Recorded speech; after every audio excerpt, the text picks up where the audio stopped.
Thierry Bragman, bienvenue au Salon maçonnique du livre. Merci. Vous êtes depuis des années et des années le spécialiste des blogs maçonniques, puisque vous avez été le créateur du premier ou plus important blog maçonnique. Et à ce titre, vous connaissez particulièrement bien Internet et cette vague d'antimaçonnisme qui s'est renouvelée depuis l'arrivée d'Internet. Et j'aimerais commencer par vous demander, parce qu'après tout, l'antimaçonnisme n'est pas une création récente, qu'a changé Internet par rapport à cet antimaçonnisme? Alors l'antimaçonnisme a trouvé, je dirais, force et vigueur avec l'arrivée d'Internet, d'abord les simples sites et blogs, et puis surtout les réseaux sociaux. Donc effectivement, les thèses existaient déjà, et les thèses qu'on trouve actuellement sont souvent des ressucés de thèses anciennes, si ce n'est qu'elles deviennent de plus en plus complexes et que tous les antimaçons vont s'abreuver à diverses sources, autant des sources anciennes, que ce soit les abbés Baruel, Lefranc et de Ségur, ou Monseigneur Join ou autres, qu'à des thèses plus récentes sur les complots de type Illuminati, reptiliens et autres. Donc tout ça, ça fait une grosse soupe qui circule via les canaux et via les réseaux de partage, notamment de vidéos. Bon, les théories du complot ne sont pas récentes, puisqu'elles datent effectivement, vous venez de le rappeler, de l'abbé Baruel. Mais vous êtes aussi un journaliste. Et vous savez bien que Internet a changé la façon d'informer les populations. J'ai envie là aussi de vous demander les canaux institutionnels d'information, que sont les médias, ne fonctionnent plus ou fonctionnent moins bien. Qu'est-ce qu'Internet là aussi a changé? Il y a quelques années, il y a eu des recherches qui montraient que, autant par le passé, les jeunes, par exemple, s'adressaient à leurs parents pour avoir une série d'informations, ou à leurs enseignants, ou dans les bibliothèques, maintenant c'est quelque chose qui est fini. C'est-à-dire que l'information, on va la puiser dans Internet, et en utilisant évidemment le plus connu des canaux et des moteurs de recherche, à savoir Google. Et donc effectivement, le gros problème aujourd'hui, c'est que le public se met en recherche d'informations, mais n'est pas en mesure de trier dans la masse de cette information qui est absolument abondante, et d'évaluer la qualité de cette information. Et donc on se retrouve avec des phénomènes, avec des informations ou de la désinformation maintes fois répétée, qui du coup acquiert une espèce de statut de vérité. Et là, je dirais qu'il y a, pour ce qui est de la franc-maçonnerie, il y a peut-être aussi une responsabilité des obédiences et des maçons eux-mêmes, c'est de pouvoir offrir une contre-information à ces sites qui se prétendent être des sites de réinformation.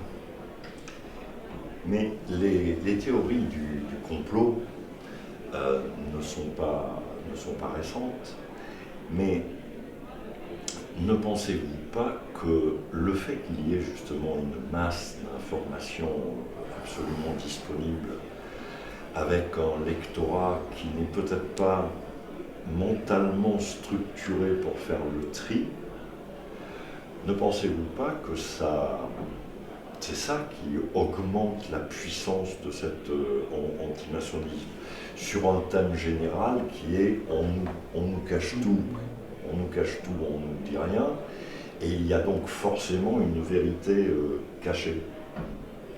Oui, ce principe on nous cache tout, on ne dit rien, on nous ment est vraiment très fréquent. C'est aussi une manière d'aller chercher des explications simples à un monde qui est de plus en plus complexe. Puis bon, il y a eu réellement des cas de désinformation dans l'histoire, où on peut y arriver à avoir des complots, ça a existé des complots aussi, donc c'est très facile d'aller chercher des origines simples à des phénomènes qui sont complexes. Et je voudrais quand même apporter un petit correctif par rapport à la question des publics. Alors c'est vrai que les publics dits les plus fragiles sont évidemment les cibles et vont peut-être capter davantage que d'autres toute une série d'informations qui circulent. Mais je me rappelle que lorsqu'il y a eu la sortie du Règne des Illuminati de Giacometti Ravenne, il y avait une enquête qui avait été commandée à l'Institut de recherche publié dans le Parisien, où on voyait que cette croyance en des forces obscures et supérieures qui domineraient le monde était très fréquente, très répandue au sein de la population française. Et d'autres recherches ont aussi montré qu'on trouvait ça aussi bien dans des milieux universitaires que dans des milieux où on a un moindre niveau d'instruction. Votre ouvrage, Franc-maçonnerie et Internet, sont-ils compatibles? J'ai envie tout simplement de vous poser cette question-là, mais avec un prisme particulier. On voit de plus en plus sur les réseaux sociaux, et notamment sur Facebook, des blogs, des groupes de francs-maçons qui se, ouverts ou fermés, qui se répandent.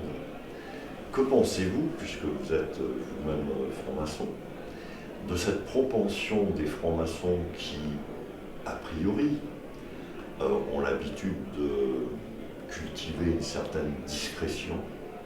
Que pensez-vous du fait qu'ils se répandent comme cela sur Internet? Je dirais que je ne les reconnais plus.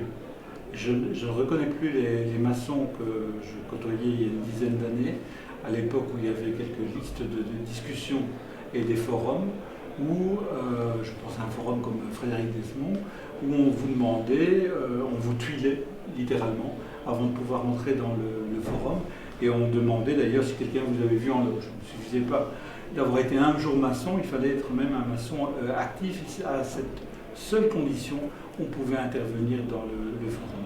Et les maçons étaient extrêmement attentifs et scrupuleux par rapport à tout cela. Avec l'arrivée surtout de Facebook, ça a changé complètement la donne, et autant certains qui pouvaient être d'une paranoïa extrême à certains moments sont devenus plus exhibitionnistes aujourd'hui, puisqu'il est quand même assez facile d'identifier les personnes dans les réseaux sociaux, avec les amis des amis qui sont les amis, et que sais-je encore, et ces fameux groupes où on voit apparaître les membres, qui sont parfois effectivement secrets ou fermés, mais cette discrétion n'est pas nécessairement assurée à 100%.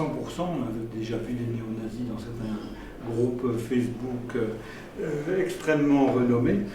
Donc il y a quelque chose qui n'est pas normal, je dirais. Et donc moi j'incite, je ne vais pas dire aux maçons de se retirer des réseaux sociaux, parce que ça peut être une source d'information, d'échange, certainement, mais il faut bien réfléchir aux conséquences que ça peut avoir. Parce qu'effectivement, on risque beaucoup plus vite qu'avant d'être dévoilé clairement. Géry, oui. Nous connaissons. Oui. Donc ma question va être encore plus précise. Oui. Et je m'adresse aux journalistes et non pas aux maçons. Lorsque l'on est journaliste, on sait très bien qu'il y a une information brute, un matériau qui est là, il y a les dépêches AFP, et que le premier travail d'un journaliste, c'est quelle information je vais traiter. Ensuite, comment je vais la traiter, selon quel angle. C'est un métier, avec des techniques. Alors j'ai envie de vous poser tout simplement une question.